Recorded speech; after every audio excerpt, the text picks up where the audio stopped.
This lecture is on syndrome evidence. This is kind of a weird topic, and you might not have thought that this would be something that we'd cover, but a lot of times in the media we see cases, and you'll see forensic psychologists come on TV and talk about interesting cases.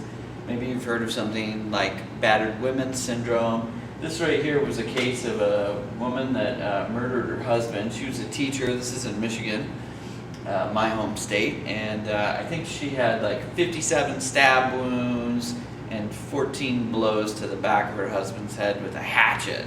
I mean, this is an incredibly brutal crime. And this woman claimed that she was domestically abused and used syndrome evidence to explain her behavior, although the jury didn't agree. So sometimes you'll hear this. Once in a while, a couple years ago, I would get phone calls about parental alienation syndrome. So you'll hear about these syndromes. So let's talk about bad relationships first. Hopefully you don't have to hear about this, but I talk about this in this class a lot because a lot of these syndrome evidence cases are related to domestic violence and, unfortunately, like sexual assault. So the question I have up there is, why do people stay in bad relationships? And I talk about this in class, and I've even had students over the years thank me for going over this stuff. We're not going to go into too much detail here, but really there's a lot of people in this country that stay in bad relationships. And if you look at murder in this country, you think that people that are murdered in this country are murdered by strangers. Unfortunately, that's not the case. Most people that are murdered by somebody they know, and that often takes place in a family. So if we look at estimates, there's almost 1 million incidents of violence against a current or former spouse, boyfriend, or girlfriend per year. And those estimates in some instances go up to 3 million cases. And this is women that are abused by their husband or boyfriend. And around the world, 1 in every 3 women has been beaten or coerced into sex or otherwise abused at some point during her lifetime. These are astronomical numbers. Nearly 1/3 of American women report being physically or sexually abused by a husband or boyfriend at some point in their lives. And nearly 25% of American women report being raped and or physically assaulted by a current or former spouse, cohabitating partner, or date at some point in their life. I mean, these numbers are startling to me, and usually startling to people in my classes. Now, here on campus, the students seem to be a little younger, maybe they're naive, but to male students, this is often very shocking. On average, more than 3 women are murdered by their husbands or boyfriends in this country every day. In 2000, 1,247 women were killed by an intimate partner. In the same year, 440 men were killed by an intimate partner. Women are 7 to 14 times more likely than men to report suffering severe physical assaults from an intimate partner. So why do people stay in bad relationships? I don't have the answer to that question, but we'll talk about a couple concepts here that are very important. One is learned helplessness. I know this is something that makes its way onto the midterm. And learned helplessness was discovered by a researcher named Martin Seligman, and he took dogs and put them in a box where they would get shocked. I think I have a picture of this on the next slide. It's a box like this. So there's a little electric grid on the floor here, and they teach them that when they hear a tone, they're going to get shocked. And so the dog learns to associate the tone with the shock. And after numerous pairings of that, you can see a little hole here where the dog can escape to the other side of the box. The other side of the box, the dog wouldn't get shocked. But once the dog has learned to associate that sound with the shock, once in a while, after habitual shocking, they develop this condition called learned helplessness, which is a psychological condition in which a human being or animal has learned to behave or learned to believe that a situation is helpless. It's come to believe that it has no control over its situation and that whatever it does is futile.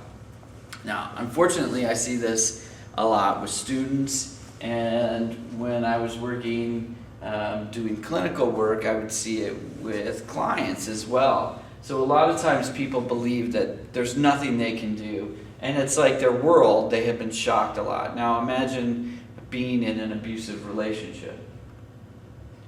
Now there's also schedules of reinforcement, and I don't want to go too in depth into this. You should know this from Intro to Psychology. If you don't remember this, look this up.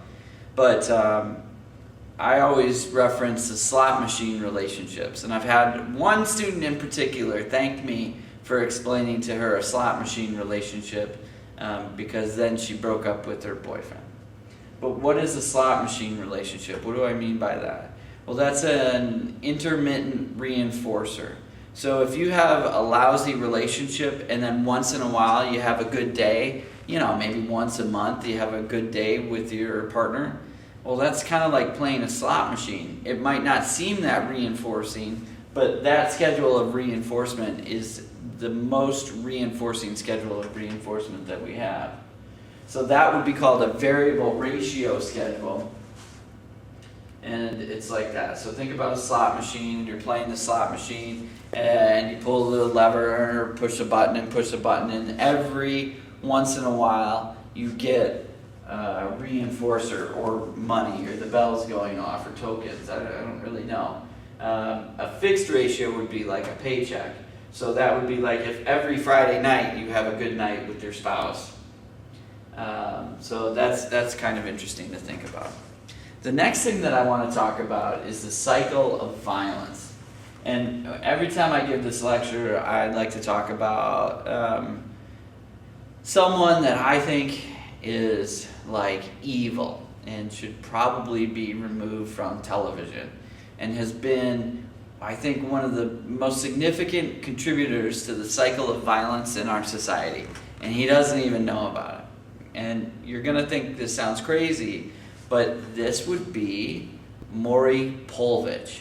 Now, hopefully you're not sitting at home watching Maury Povich on TV. However, I know you've probably watched a couple episodes, and some of those episodes are set up where Maury will have a couple on, and the boyfriend or husband will be, like a cheating bastard or abusive or lying. God only knows where he gets these people or, if these problems are actually real or not. But what Maury teaches them to do is he takes this bastard of a boyfriend and he teaches them to apologize profusely to the woman in the relationship. It could go either way too, And then Maury will teach them how to get down on one knee and say they're sorry. Sometimes he arranges special dinners for them to go out to. And the premise, from Maury at least, is that this apologetic behavior will keep the individual from perpetrating those behaviors. I think that's pretty naive. And God forbid, once in a while, he gets that guy to get down on his knee and he pops open a little ring box and he proposes to the woman. That's just terrible. Like every time I see that, I just want to freak out and call the people at the Maury Povich show and explain to them the cycle of violence. And so this is something that you typically see in abusive relationships. So the cycle of violence is really marked by 3 stages. The first stage is the tension building phase. And here, this is where the abuser has minor explosions. They start to get agitated and upset. They might become verbally abusive or mildly aggressive at this time. And here, the victim starts to kind of, watch where they're stepping because they don't know what it is that's going to set off the abuser in the relationship. Sometimes individuals report that they feel like they're walking on eggshells. When the tension builds up, it reaches a peak point, and at that point we call it the explosive phase. And this is where the tension becomes unbearable and the abuser explodes. And here is where severe abuse or violence can occur. And at that point, the victim may in fact actually try and cover up the injury, or they may seek help. So you never know, it could be two things. Now, this third stage here is the honeymoon phase. And I think the book refers to that as a contrite phase. And here, and this is what Maury Povich teaches abusers to do, is to demonstrate forgiving behavior or loving behavior, such as giving gifts, flowers, doing special things for the victim. And then here, like the typical scenario is that the abuser apologizes and promises never to do that again. The victim then trusts the abuser, wants to believe that the partner is telling the truth, and wants to believe that things will go back to the way they were, or whatever their fantasy of their relationship is. And so they have this honeymoon phase, but unfortunately this is a cycle, and it'll soon move into the tension building phase.